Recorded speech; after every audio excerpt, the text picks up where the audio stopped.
Hello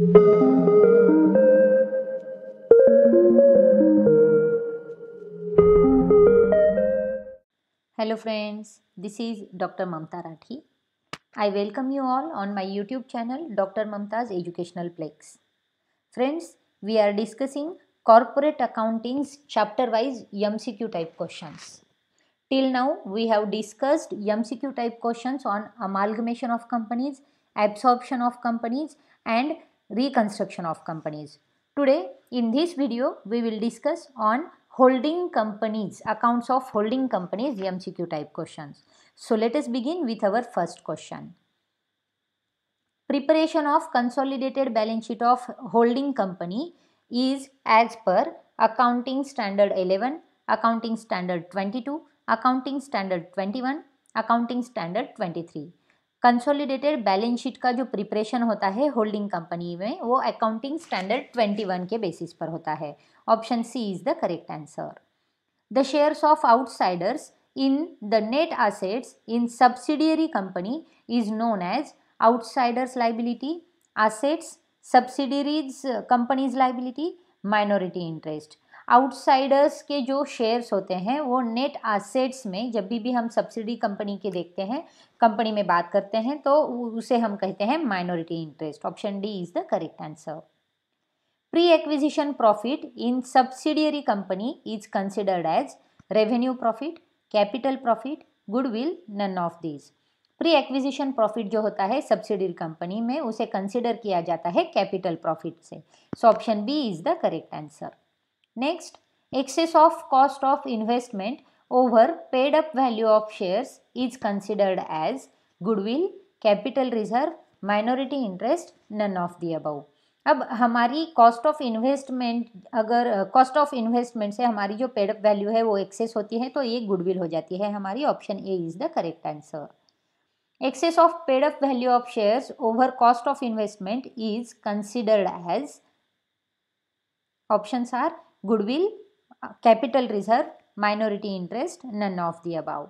तो हमारा जो पेड अप कैपिटल एक्सेस हो जाता है हमारी शेयर्स के ऊपर over the cost of investment तो उसे हम कैपिटल रिजर्व कहते हैं. Option B is the correct answer.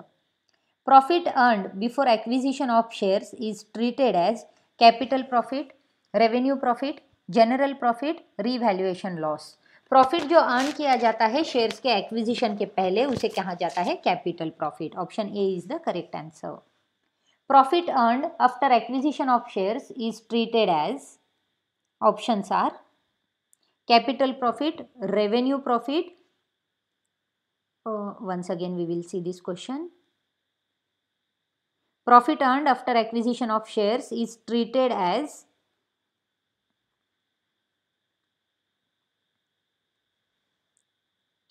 Capital profit, revenue profit, general profit, revaluation loss. अब प्रॉफिट जो अर्न किया जाता है एक्विजिशन के बाद, शेयर्स के एक्विजिशन के बाद उसे कहते हैं revenue profit. Option B is the correct answer. Preparation of consolidated statement as per accounting section 21 is optional, mandatory for listed companies, mandatory for private limited, companies limited, partnership firm.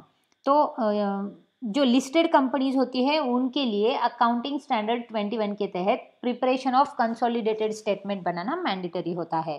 So option B is the correct answer. Holding company share in capital profits of subsidiary company is adjusted in cost of control shown on asset side of balance sheet, revenue profit, none of these.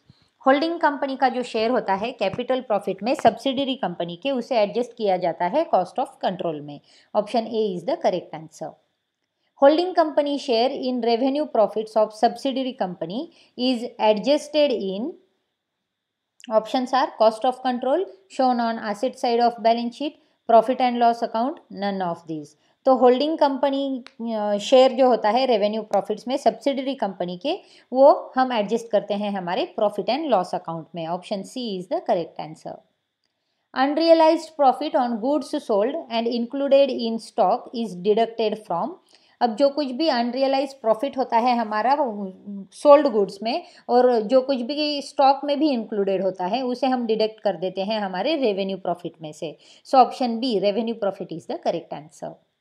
Next, face value debentures of subsidiary company held by holding company is deducted from debentures, cost of control, minority interest, debentures in consolidated balance sheet. अब जो face value होती है debentures की subsidiary company की, वो अगर holding company लेती है तो उसे हम डिडक्ट कर देते हैं कॉस्ट ऑफ कंट्रोल में से. So option B is the correct answer. Which of the following statement is true? There is no change in the amount of capital reserve before and after issue of bonus shares of the issue made from out of pre-acquisition profit. There is no change in the amount of capital reserve before and after issue of bonus shares of the issue made from out of pre-acquisition profit. There is change in the amount of capital reserve before and after issue of bonus shares of the issues made from out of pre-acquisition profit. There is no connection between the issue of bonus shares and the calculation of capital reserve. तो इनमें से only one first statement जो है वो correct है. There is no change in the amount of capital reserve before and after issue of bonus shares of the issue made from out of pre-acquisition profit. Option A is the correct answer. Consolidated financial statements are prepared on the principle in form the companies are open entity, in substance they are separate. In form the companies are separate, in substance they are one. In form and substance the companies are one entity. In form and substance the companies are separate. Consolidated financial statement तब जब भी हम बनाते हैं तो उसके पीछे principal होता है in form and substance of companies are one entity का. So option C is the correct answer. Minority interest includes share in share capital, share in capital profit, share in revenue profit, all of above. Minority interest इन सभी में होता है. So option D is the correct answer. Next, the time interval between the date of acquisition of shares in subsidiary company and date of balance sheet of holding company is known as pre-acquisition period, post-acquisition period, pre-commencement period, pre-incorporation period. अब जो time interval होता है हमारे date of acquisition of shares का subsidiary company में और date of balance sheet का holding company में, उसे कहा जाता है post acquisition period. Option B is the correct answer. Pre-acquisition dividend received by holding company is credited to profit and loss account, capital profit, investment account, none of these. Pre-acquisition dividend जो हमें holding company से receive होते हैं उसे हम credit कर देते हैं इन्वेस्टमेंट अकाउंट को. Option C is the correct answer. Post acquisition dividend जो हमें मिलते हैं होल्डिंग कंपनी से उसे हम डेबिट कर देते हैं हमारी प्रॉफिट एंड लॉस अकाउंट को. Option A profit and loss account is the correct answer.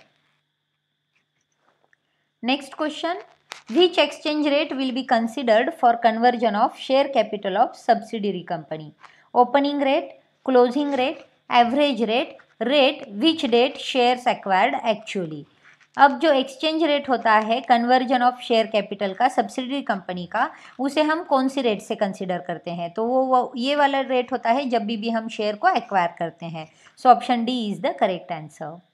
A subsidiary company shall be excluded from consolidation when control is intended to be temporary. It operates under several long-term restrictions which significantly impair its ability to transfer funds to the parent. Always included in consolidation, both A and B. Option D both A and B is the correct. Subsidiary company जो है उसे exclude कर दिया जाता है consolidation में से जब भी कंट्रोल जो है वो इंटेंड होता है टेम्पररी के लिए, या फिर जब भी वो ऑपरेट कर रही होती है सेवर लॉन्ग टर्म रेस्ट्रिक्शंस में जो कि सिग्निफिकली इम्पेयर होती है उसकी एबिलिटी से उसके जो फंड्स है उसे पेरेंट को ट्रांसफ़र करने के लिए. सो option D is the correct answer. Every holding company is required to present a consolidated balance sheet under Companies Act 2013. Her holding company को उसकी कंसोलिडेटेड बैलेंस शीट प्रेजेंट करना जरूरी नहीं होता. Option B false is the correct answer. Minority interest shown in the consolidated balance sheet is equity held by outsiders in the subsidiary company. तो जब भी subsidiary company में कोई आउटसाइडर इक्विटी शेयर को होल्ड करता है तो उसे हम कंसोलिडेटेड बैलेंस शीट में माइनॉरिटी इंटरेस्ट कहते हैं. Option A is the correct answer. True. Next, cost of control is excess price paid for investment over and above proportionate share of net asset required by the holding company. Cost of control जो होता है वो एक access price पे की गई होती है हमारी इन्वेस्टमेंट पे, जो कि over and above proportionate share होती है हमारी नेट एसेट एक्वायर्ड का होल्डिंग कंपनी के थ्रू। सो ये करेक्ट स्टेटमेंट है। So option A true is the correct answer.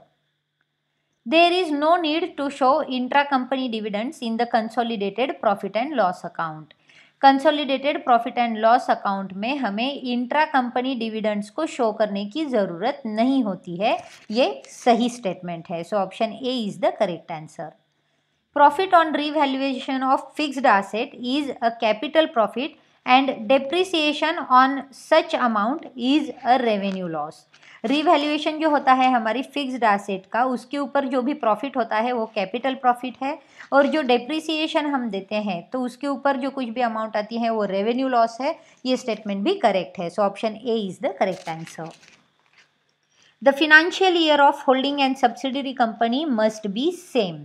Holding और सब्सिडरी कंपनी के जो फिनेंशियल ईयर हैं वो सेम होने चाहिए, ये ज़रूरी नहीं है। Option B false is the correct answer. Dividend paid out of pre-acquisition profits must be credited to investment in shares of the subsidiary company account. Dividend जो कि पे किया जाता है प्री एक्विजिशन प्रॉफिट में से, उसे हमें हमारी जो इन्वेस्टमेंट होती है शेयर्स की सब्सिडियरी अकाउंट में, उसे क्रेडिट कर देना होता है। So option A true is the correct answer. Dividend paid out of post-acquisition profits must be credited to profit and loss account. Dividend जो कि पोस्ट एक्विजिशन प्रॉफिट में से हम पे करते हैं प्रॉफिट एंड लॉस अकाउंट को, उसे हमें क्रेडिट कर देना होता है प्रॉफिट एंड लॉस अकाउंट को। So option A is the correct answer, true.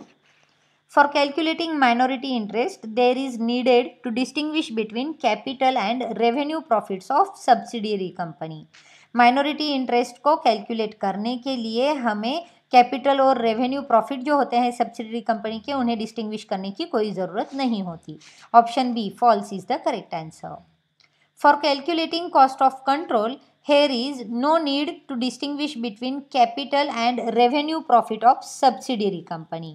Cost of control को कैलकुलेट करने के लिए हमें कैपिटल और रेवेन्यू प्रॉफिट को डिस्टिंग्विश करना ज़रूरी होता है। सो ये जो स्टेटमेंट है वो गलत है। Option B is the correct answer.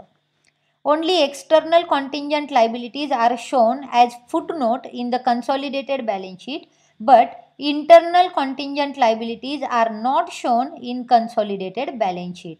ये करेक्ट है। कंसोलिडेटेड बैलेंस शीट में जो कुछ भी इंटरनल कॉन्टिंजेंट लाइबिलिटीज़ है उसे हम फुटनोट में नहीं दिखाते, जबकि एक्सटर्नल कॉन्टिंजेंट लाइबिलिटीज़ फुटनोट में लिखी जाती है।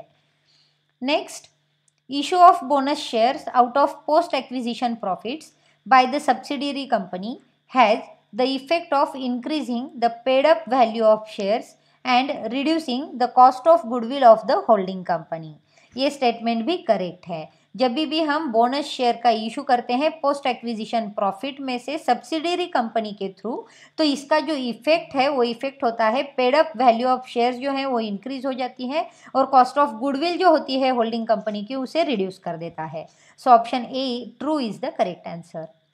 Issue of bonus shares out of post-acquisition profits or reserves will have no effect on the consolidated balance sheet. अब इशू ऑफ बोनस शेयर जो होते हैं out of post acquisition profit या फिर रिजर्व, उसका कोई भी इफेक्ट कंसोलिडेटेड बैलेंस शीट पर नहीं होता। ये करेक्ट है। Option A is the true. No company can become the subsidiary of another company, ये गलत स्टेटमेंट है। Option B false is the correct answer.